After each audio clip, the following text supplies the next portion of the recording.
Aujourd'hui dans le Price du Bitcoin Price, une réserve stratégique de Bitcoin aux États-Unis, voire même pour la Suisse. Quel impact potentiel pour le Bitcoin? Ethereum qui a encore du gazole dans le réservoir. On verra l'évolution de mes trades, les liquidités, que font les whales et les planctons de l'on-chain et un altcoin qu'on va checker ensemble. Il a fait des très belles perfs ce week-end. Je vous partagerai mes targets long terme. Vous aurez aussi 50 USDT à remporter dans les commentaires. Résumons tout ça. On va commencer par une très bonne news, Donald Trump qui va entrer dans la Maison Blanche le 20 janvier d'après mes souvenirs. Et il y a des trucs plutôt positifs, notamment en ce qui concerne la réserve de Bitcoin qu'ils vont faire. Le plan de Lumi, c'est une sénatrice, prévoit de lancer un programme d'achat de Bitcoin dans le but de permettre aux USA d'acquérir une participation totale d'environ 5% de l'offre totale des Bitcoins, soit 1 million de Bitcoin. Aujourd'hui, ce serait plus ou moins une valeur de 100 milliards de dollars. Ça fait beaucoup. Et si ça se réalise, honnêtement, je pense pas qu'on pourra aller plus haut niveau bonne news, puisqu'on a BlackRock maintenant qui a les ETF Bitcoin. Là, si les réserves stratégiques de Bitcoin se forment au pays le plus puissant du monde, to the moon, tout simplement. Ça, c'est des très bonnes nouvelles venant des États-Unis. Mais également, on peut se tourner vers la Suisse qui, elle également, compte potentiellement faire une réserve stratégique de Bitcoin, puisque la Suisse est un pays démocratique. Alors, pour les Français qui regardent cette vidéo, démocratie. En gros, en Suisse, pour faire passer une loi, on peut faire une initiative populaire, on récolte 100 000 signatures, et si on récolte ces 100 000 signatures, eh bien, les Suisses votent. Ça crée un vote national. Et donc là, ils ont jusqu'en 2026, 30 juin 2026, pour récolter 100 000 signatures, afin de potentiellement faire passer cette loi, ce qui serait également très bon pour Bitcoin. Alors,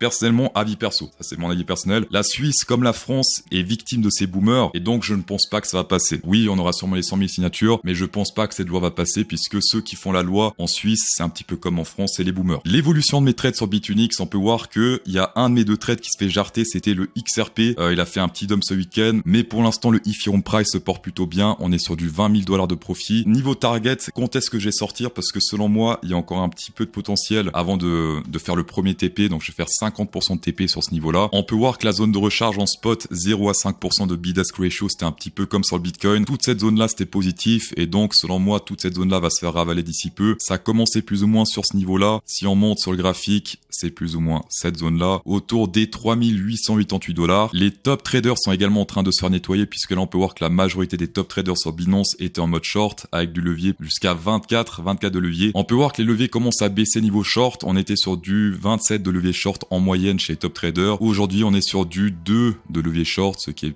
mieux, d'accord, c'est plus bullish. J'ai remarqué que historiquement, souvent, quand il y a beaucoup de leviers longues, ils ont raison, comme par exemple dans cette zone-là, ça pumpait par la suite. Ici également, ça pumpait par la suite, mais quand il y a beaucoup de shorts, des fois, ça fait des trucs un petit peu bizarres, comme par exemple dans cette zone-là. Beaucoup de shorters, on a pumpé. Ici, ils avaient raison pour une fois, parce qu'il y avait beaucoup de shorters, on s'est pété un petit peu la gueule. Mais ce que je préfère personnellement sur ce graphique, c'est clairement les top traders leverage long, donc quand il y a beaucoup de longueur, et pareil sur le Bitcoin, où ça fonctionne encore mieux que sur le Ethereum. Également, au niveau liquidation potentielle sur le Ethereum Price, c'est en train de charger. Il y a une zone plutôt intéressante ici autour des, donc ça c'est uniquement Binance, autour des 3723 $, pas mal de rouge. On peut même aller encore un petit peu plus haut, autour des 3739. Mais je pense que mon premier TP, je vais le placer plus ou moins dans cette zone-là. On va être tolérant cette fois sur le bas de la zone rouge, c'est-à-dire 3722 $. On va faire ça directement sur Bitunix en ferme. 3722 $. On met 50% de la position, on prend 50% de profit, ferme et longue. Et voilà, ça c'est magnifique. Donc on espère bien sûr que cette target soit atteinte pour prendre les premiers profits sur mon trade Ethereum Price. Si vous appréciez ce genre de choses ou de data, eh bien je vous invite à insérer un pouce bleu dans cette vidéo pour le montrer, pour le prouver à CryptoSauce. Et pour les personnes qui sont là pour la première fois ou pour la deuxième fois, eh bien un abonnement serait fort apprécié et incrémenterait le plaisir de CryptoSauce. Que font les whales? Que font les planctons? Eh bien pour l'instant on peut voir que les whales sont en train de fixer un plus haut creux. C'est très léger mais c'est très positif selon moi. Ici on peut voir qu'on a fait un plus bas creux, plus haut creux. Et pareil pour les dauphins qui sont en train de monter là depuis le 31 décembre. Il n'y a plus de plus bas creux depuis le 31 décembre. Et ce qui serait parfait, alors ça fait déjà pas mal de jours que je vous le dis, mais c'est une sorte de bol ici sur le delta volume. Un truc un petit peu comme ça. Oula, c'est moche, mais vous avez compris. Une courbe de la sorte confirmée serait extrêmement bullish et pour l'instant c'est en train de se confirmer, on dirait. Donc pas mal de retests, on descend bearish, on trouve un support et ensuite on monte doucement mais sûrement. Puis ensuite la parabolique qu'on attend tous. Donc ça ce serait magnifique. Et peut-être pour le 20 janvier quand Trump ira dans la Maison Blanche, puisque là on peut voir que si on progresse comme ça, potentiellement ici autour du 20 janvier, on pourra passer sur la fameuse parabolique. On va passer sur les liquidations filtrées Underground Trading disponibles gratuitement sur le Discord Underground qui est ici en description. Une fois sur le Discord Underground, vous allez sur Accès Underground, vous faites les 3 étapes ici et ensuite sous un jour ouvrable, vous avez accès directement ici à tous les graphiques Underground Trading. Par défaut, c'est $1200 d'abonnement annuel, mais gratuit sur mon Discord Underground. Tapez dedans. On a vu avant le truc Ethereum. Sur le Bitcoin, c'est un petit peu pareil. On a une zone assez importante de liquidation potentielle autour des $100 000 qu'on a pour l'instant pas encore testé parce qu'il y a pas mal de résistants, je pense, à $100 000. $100 000, c'est un nombre psychologique. Et si on dézoome un petit peu, on peut voir toujours les $100 000. Un petit peu plus haut également, je dirais que c'est $101 000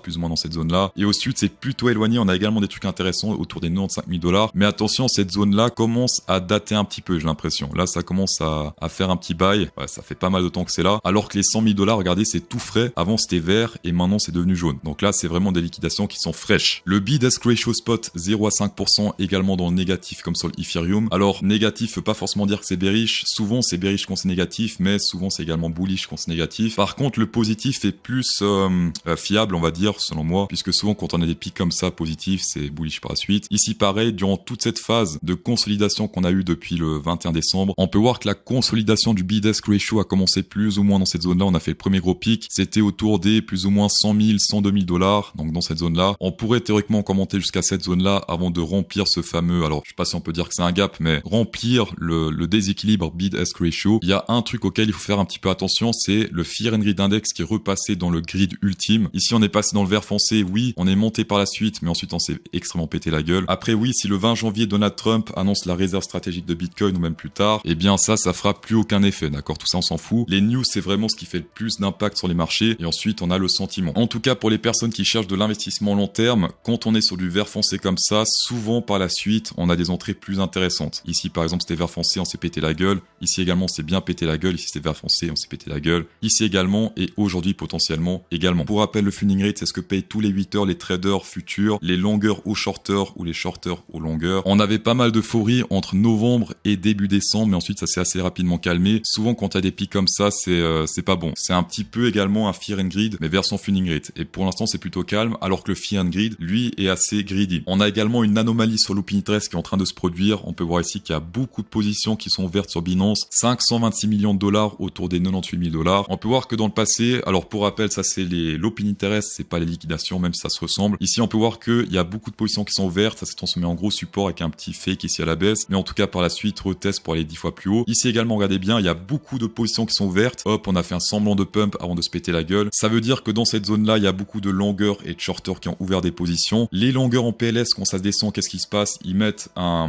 break-even sur la zone actuelle. Et quand le prix se rapproche, bah, tout le monde veut prendre des profits ou tout le monde veut minimiser les pertes plutôt, puisque le but c'est de pas perdre d'argent. Et du coup, on n'atteint jamais ces targets parce qu'il y a trop de longueurs qui étaient piégées et qui n'arrivaient pas à sortir de leur trade. C'est pour ça que ça fait une résistance. Ici, ça va être très intéressant de voir l'effet que ça va faire. Est-ce qu'on va faire une sorte de fake out comme ici à la baisse, puis gros pump, ou bien se péter la gueule et transformer en résistance? En tout cas, ce que je vais faire, c'est si on fait un gros mouvement à la baisse comme ici par exemple, eh bien je shorterai quand on s'approchera de cette résistance au moins une fois voire deux comme on le fait là. Et pareil, si on pèse ce truc à la hausse par exemple, comme dans cette zone là, on a confirmé une fois un support, deux fois un support, on a pété un petit peu à la baisse et la quatrième fois, hop, to the moon. Petit tour sur les altcoins qui continuent d'exploser en open interest, on peut le voir ici. C'est la moyenne de tous les altcoins, donc c'est l'open interest moyen de tous les altcoins. Et à droite, on peut voir en couleur l'open interest des altcoins. Ici, on a 100 pp, ARC, etc., etc.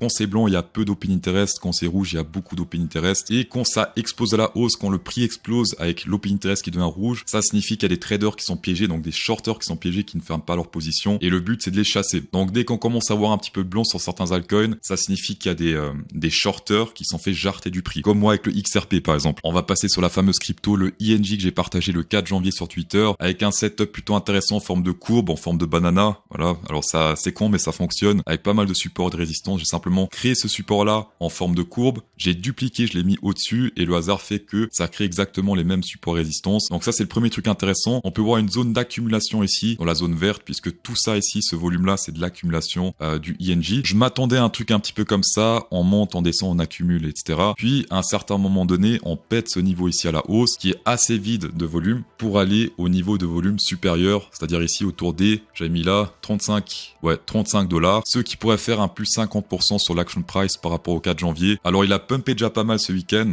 d'après son... Voilà, c'est juste magnifique ce qu'il a fait. Donc ça, je l'ai partagé plus ou moins dans cette zone-là. Et ensuite, il a pumpé totalement. J'ai moi-même acheté en spot parce que c'est du long terme, donc il faut faire du spot. Tout ce qui est long terme, c'est spot. Tout ce qui est court terme, c'est futur. J'avais mis 50 000 $ dans le ING et pour l'instant, je suis sur du 56 000 pile. Ah, magnifique. Je vais faire un petit screen avec le téléphone. 56 000 et 0,4 centimes. Bon, ça bouge tout le temps. Autre chose intéressante également avec le protocole ING, c'est les transactions qui font que monter avec le temps. Alors là, c'était plutôt stable, mais ça monte légèrement, ce qui est positif selon moi, puisque un protocole qui est utilisé, c'est un protocole qui a de l'avenir. Vous me connaissez, je ne crois pas trop aux altcoins sur le long terme. Pour moi, c'est plus des trucs spéculatifs, mais ça m'empêche pas de des fois investir sur une crypto pendant plusieurs semaines, voire plusieurs mois. Jamais de la vie, j'ai investi sur une crypto sur plusieurs années, si ce n'est le Ethereum Price. Première target long terme, selon moi, ça se passe ici autour des 35 $. Et la deuxième, ensuite, soyons fous, ça se passe plus ou moins ici sur l'ATH. L'ATH, je vois pas le trait ici, mais à droite, on dirait que c'est du 50, 53, 54 $. Pour les personnes qui souhaitent trader avec CryptoSauce sur Bitunix, vous avez des avantages court terme et long terme. 12% de rabais directement sur les frais, vous avez besoin de rien faire. Et jusqu'à 5500 $ selon ce que vous déposez sur Bitunix. Bitunix, c'est pour l'instant le meilleur exchange no KYC 2024, c'est celui qui a le plus monté en flèche dans le classement. Et sinon également l'inscription est extrêmement rapide, en 8 secondes, vous connectez avec Google, vous mettez simplement un email ou un mot de passe, vous êtes inscrit et CryptoSauce vous invite à échanger. Alors j'ai demandé pour mettre trader parce que échanger en soi c'est pas faux, mais quand même un petit peu. Dans tous les cas, merci d'avoir checké cette vidéo, ça fait extrêmement plaisir. Insérez un pouce bleu dans cette vidéo pour incrémenter encore plus le plaisir et bonne soirée.